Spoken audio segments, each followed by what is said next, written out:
Hey guys, welcome to my blog.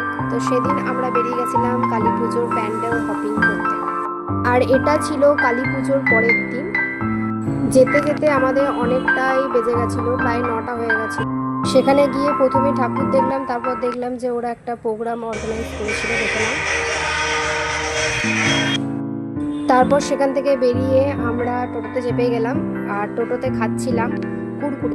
চলো এবার আর একটা প্যান্ডেল তোমাদেরকে ঘুরিয়ে দেখায়। আচ্ছা, এবার আমরা প্যান্ডেলের মধ্যে ঢুকে গেলাম, দেখে নাও কেমন লাগছে। খুবই সুন্দর করেছিল, এটা এআই থিম ছিল এটার। তো এই কালী ঠাকুরটাও খুব সুন্দর ছিল। আর দেখো, দেখতেই পাচ্ছ, লাইটিং তো খুবই সুন্দর করেছিল লাইটিং।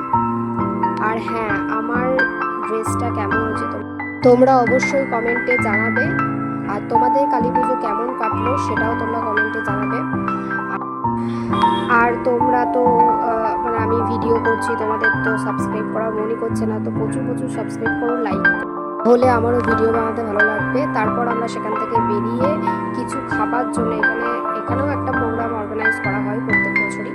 তো সেখান থেকে বেরিয়ে আমরা খেতে চলে গেলাম। তো প্রথমেই যেটা খেয়েছি, যেটা দেখে একটু লোভনীয় লাগলো, আর যেটা কখনোই মিস করা যাবে না কালী পুজো দুর্গা পুজোতে, মানে বাজারে গেলে তো মিস করা যাবেই না, সেটা হচ্ছে দই ফুচকা। ঠিক আছে, ফুচকা হচ্ছে আমাদের একটা ইমোশন। তো তারপরে খেলাম আমরা দই ফুচকা সবাই মিলে। এখানে আমি, মা, ভাই আর বাবা সেদিন গেছিলাম। তো চলো দই ফুচকাটা খেয়ে নেওয়া যাক। দই ফুচকাটা সত্যি করে খুব সুন্দর খেতে ছিল, মানে আমরা কিন্তু ভাবতেই পারিনি যে পুজোতে দই ফুচকাটা এত ভালো হবে।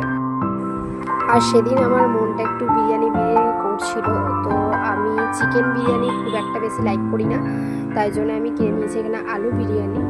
তো সেটাও খুব ভালো ছিল, আমার ফেভারিট দোকান থেকে কিনেছিলাম আমি বিরিয়ানিটা, যেখান থেকে আমি প্রায়শই খেয়ে থাকি। তো সেখান থেকে কিনেছি। আর দেখো, খুব সুন্দর ছিল।